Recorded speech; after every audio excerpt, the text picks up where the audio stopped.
जिनकी पावन सन्निधि सर्वप्रथम कथा में होती है। ठाकुर जी की अनंत कृपा हम सब पर जो हम इस सरोवर में खूब स्नान कर रहे हैं। और कल हम लोगों ने भगवान सीताराम जी के पावन विवाह महोत्सव की कथा श्रवण करी। भगवान श्री राम ने सबसे पहले विश्वामित्र के यज्ञ को पूरा किया और फिर भगवान धनुष यज्ञ को पूरा करते हैं।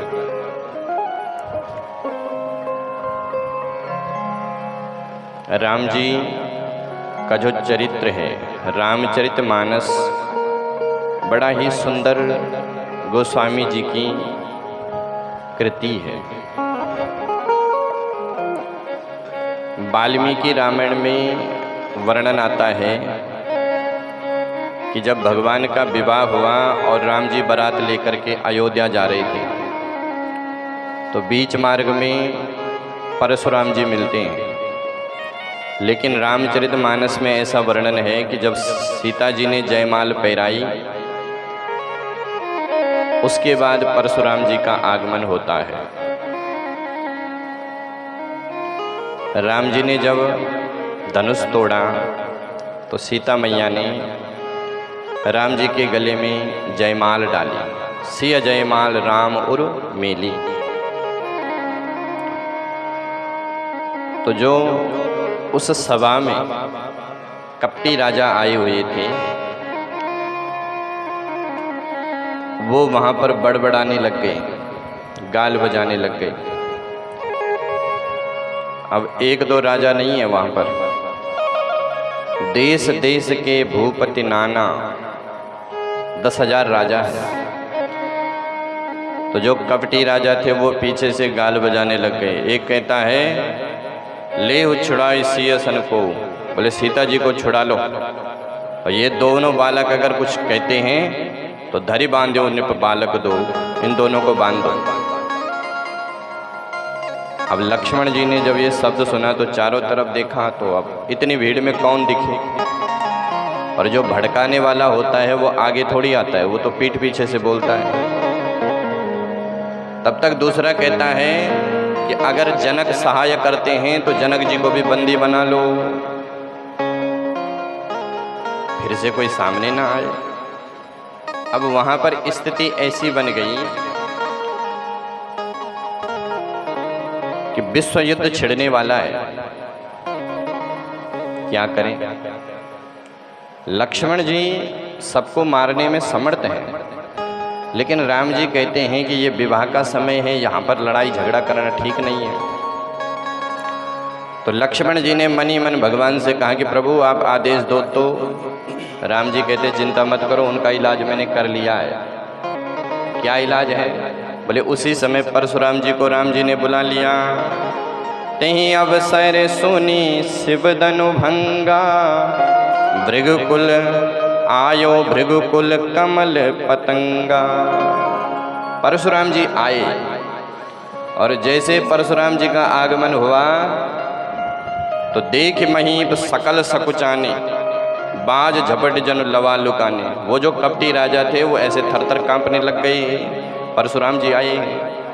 21 बार विधर्मियों का इस धरती से संहार किया है। देख महीप सकल सकुचाने, ऐसे डर रहे हैं जैसे गरुड़ को देख करके सांप डरते हैं।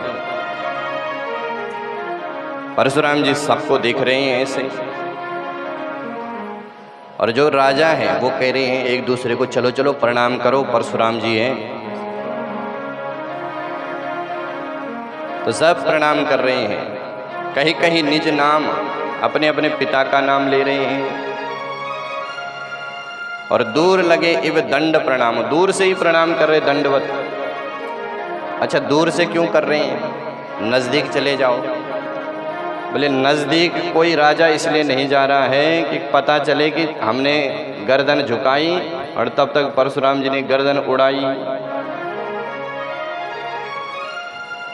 इसलिए दूर लगे दूर इव दंड प्रणामा, दूर से प्रणाम करते हैं।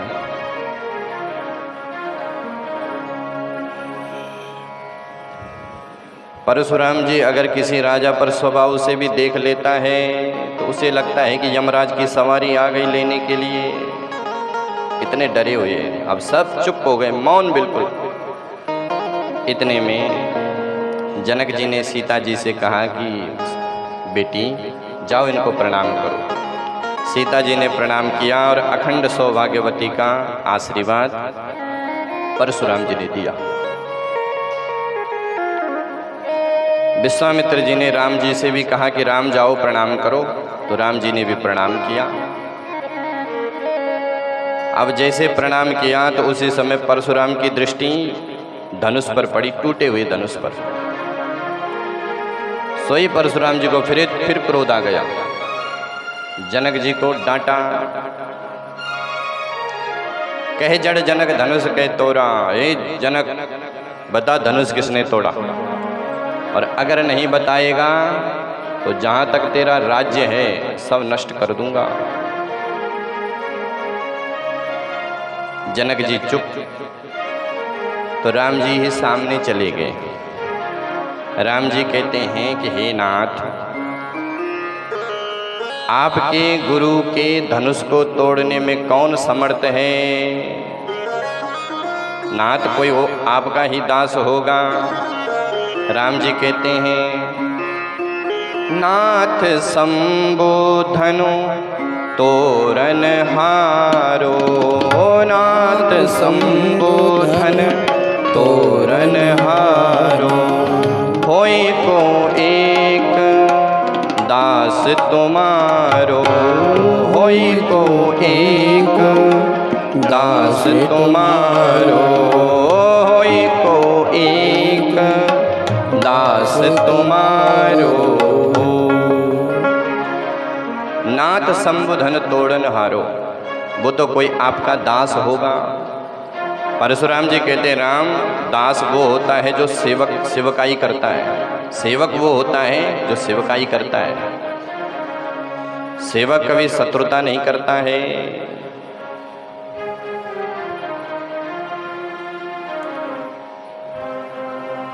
परशुराम जी ने फिर से जनक जी से कहा कि जनक जल्दी बताओ,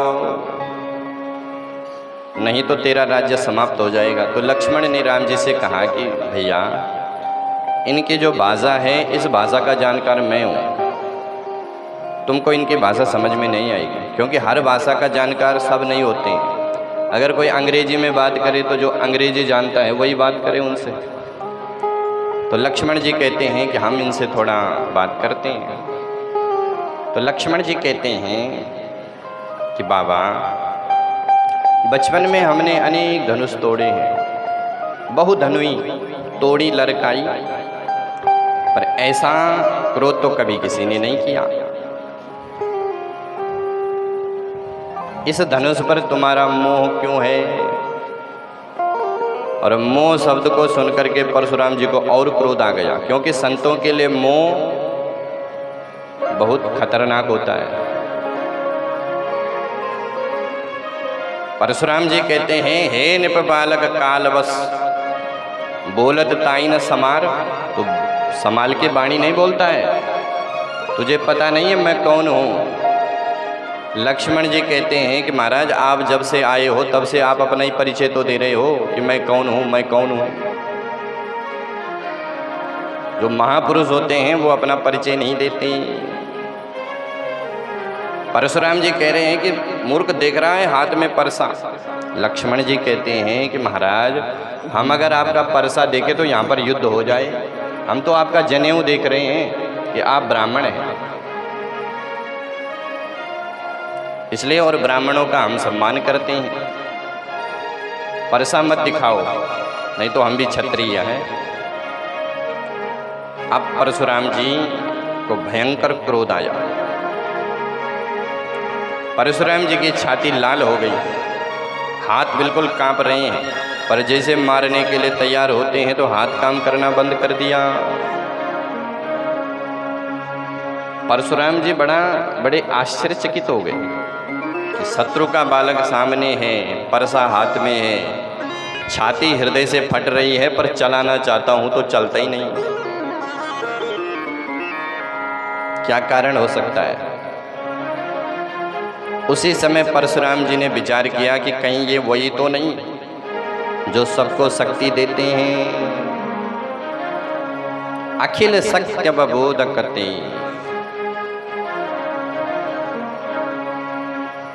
भगवान लक्ष्मण है शेष, और शेष को कोई काट नहीं सकता है। जब भाग दिया जाता है, भाग गणित में भाग देते हैं, तो जो शेष बचता है उसे कोई काट नहीं सकता। तो शेषनाग को भला कोई काट सकता है क्या? तो लक्ष्मण जी कहते हैं कि बाबा तुम्हारा हाथ तो हमें पहचान रहा है, लेकिन तुम नहीं पहचान पा रहे हो। उसी समय राम जी ने राम जी को देखा और राम जी से कहा कि हे राम, यदि आप रमापति है, सारे संसार के शक्ति देने वाले हैं, तो इस धनुष पर प्रत्यंचा चढ़ाओ। परशुराम जी कहते हैं राम रमापति कर धनु लेओ, खींचत चाप मिटब संदेहो। राम रमापति कर धनु लेओ, खींचत चाप मिटब संदेहो। खींचो चाप मिटब संदेहो। आश्चर्य हुआ, राम जी के पास धनुष देने के लिए जा रहे थे, लेकिन धनुष अपने आप हाथ से छिटक करके राम जी के हाथों में चला गया। देत चाप आप ही चल गयो, परशुराम मन विस्मय भयो। जो परशुराम जी का हाथ चेतन था वो जड़ बन गया, और जो धनुष जड़ था वो चेतन बन गया। परशुराम जी ने भगवान की स्तुति करी, जय जय कही रघुकुल नाथा, भृगुपति गयो तपई बन नाथा। फिर वहाँ पर खूब विवाह महोत्सव हुआ, जो आप लोगों ने कल श्रवण किया। आज बड़ा आनंद हो रहा है। अयोध्या में बारात आई, चारों भाइयों का विवाह हुआ। विवाह के बाद मुंह दिखाई होती है। अच्छा, विवाह में जो है वो जनकपुर वासियों ने भगवान को गाली दी। कहीं कहीं ऐसे क्षेत्र हैं जहाँ गाली का महत्व है, और हमारे यहाँ भी पहले दी जाती थी, गालियाँ देते थे वर को। तो जब जनकवासी